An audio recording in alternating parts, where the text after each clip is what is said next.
Our guest is an Aboriginal business leader whose community is actually involved in producing oil. They actually own the resource here and they manage it.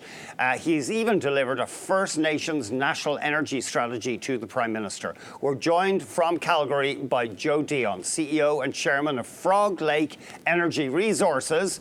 It's great to see you, and we'll talk a bit more about Frog Lake in a moment, if that's okay.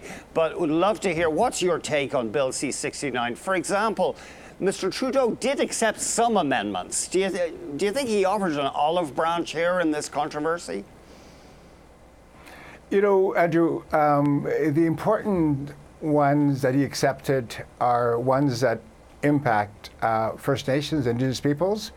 The fact that we'll be consulted in the process as a way to get these projects done. I think that's the most important piece for us, because otherwise, Andrew, what will happen if that weren't to take place?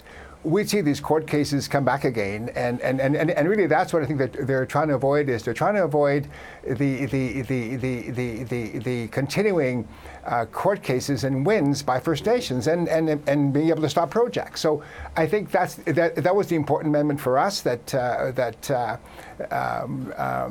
government accepted or kept. Mm-hmm. Now, it's interesting because we talked to the author, Bill Gallagher, just a little while ago, and he has that book, Resource Reckoning, in which he argued that lack of consultation with the Aboriginal communities has meant they've become a major obstacle, perhaps the major obstacle to resource development until this situation is resolved. And I think you agree. Absolutely, I do, because you know, no one wants to say it too loud, but that's really the fact that's happening now. That it's First Nations, it's our rights and title that our First Nations that are able to stop projects. So what we're saying as First Nations business people and others, I'm working with BC First Nations now, is that let's work with industry. Let's work with the with the Kinder Morgan pipeline, for example. Let's have equity in it, and that way we'll get support from First Nations along the pipeline. You, and I know we can only go so far down this road, but you are concerned about the action of some environmentalists. Of course. I mean, that's been my concern from the very start. I think they have some valid reasons, of course, for their actions, but these are our lands, these are our rights that are being impacted. So if anybody should speak on them and for them, it should be us, First Nations. Now, let's just describe what you do, because apparently you're members of the Cree community, I understand, and your land is dotted with oil wells, and you guys produce about 2,000 barrels of oil a day. Yeah, so we're supporting these pipelines because it impacts us. I mean, these low oil prices and the price differential has actually killed us. I mean, we're still we're still surviving. We're still surviving, but what we need is more market access. And I've been promoting this for quite some time now, and that's why I'm all for getting I'm all for Kinder Morgan approval, which will probably happen next Tuesday. The Trans Mountain Pipeline. So you're among the energy industry players frustrated by the lack of pipelines? Absolutely. Now, let's touch on this issue of where you're an Aboriginal community that actually owns the business producing. So there isn't any benefit. Well, we hear a lot about benefits agreements, or we're going to hire First Nations contractors. But do you think actual ownership of the resource is a way forward?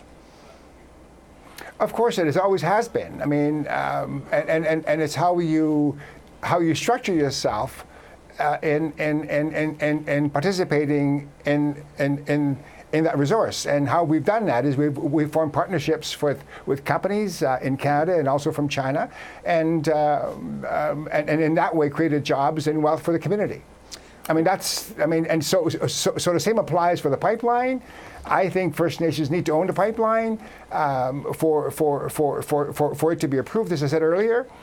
So I really think that resource ownership pipeline ownership by First Nations and Métis is really critical for the future of Canada. So you're talking specifically about Trans Mountain here? Yes, I am. Right, and so obviously there are moves afoot. Several Indigenous groups want to buy into it. At least one wants to take a 51% stake. You think that that significant ownership of Trans Mountain by Aboriginal communities is necessary for this thing to go forward? Oh, I think so, for sure. I think the ownership piece has to be with the rights and title holders along the pipeline, and these are the folks I'm working with right now in BC. Those are the ones who are being most impacted by this pipeline and have been for the last 50, 60 years. And now with the construction and the expansion of the pipeline, they'll be the most impacted. If there's any, God forbid, any spills, they're the ones that will be most impacted. So we're taking the position that unless they have ownership in this pipeline, it's going to be tough for the pipeline to get done. Have you had much contact with those in the Aboriginal community? Like, I mean, any community is going to be divided on any issue, but some Indigenous leaders have expressed concerns and opposition to pipelines. Have you had much contact or dialogue with them? Just look at what's happening across the country now with the premiers and prime minister. I mean, that's the kind of debate that goes on all the time. I'm confident that we can work with other First Nations on this project, but I think they have to recognize that the rights and title holders are the ones who will have the final say on the ownership piece. Give us an idea socially, what has your oil business meant for your community? You know, it's meant jobs, it's meant hockey arenas, one hockey arena I should say, it's meant housing, new housing, and it's meant a whole lot of difference for the nation.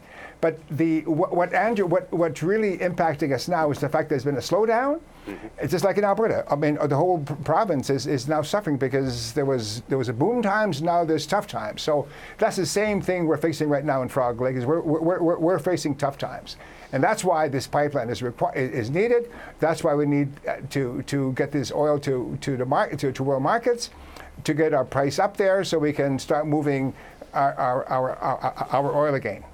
What about your young people? Have you managed to get many of them into managerial jobs, training, industry experience in your oil business? Oh yeah, that's a given. That's been happening. We've got managers in place at Frog Lake, and of course some of those have lost jobs because of the oil turn down. But no question, there is a job creation that happens, and there's skills development that happens. We pay for education through these resources. Of course, there's been a positive impact. Thank you very much indeed for joining us, and you've shed some light here, and it's fascinating. We did enjoy having Bill Gallagher, and it's great, it's very interesting to hear an Aboriginal leader also believing that something has to be done to get Aboriginal buy-in to energy projects before we can move forward. Thank you very much indeed. Joe Dion, Thanks so much, Andrew. CEO and Chairman of Frog Lake Energy Resources.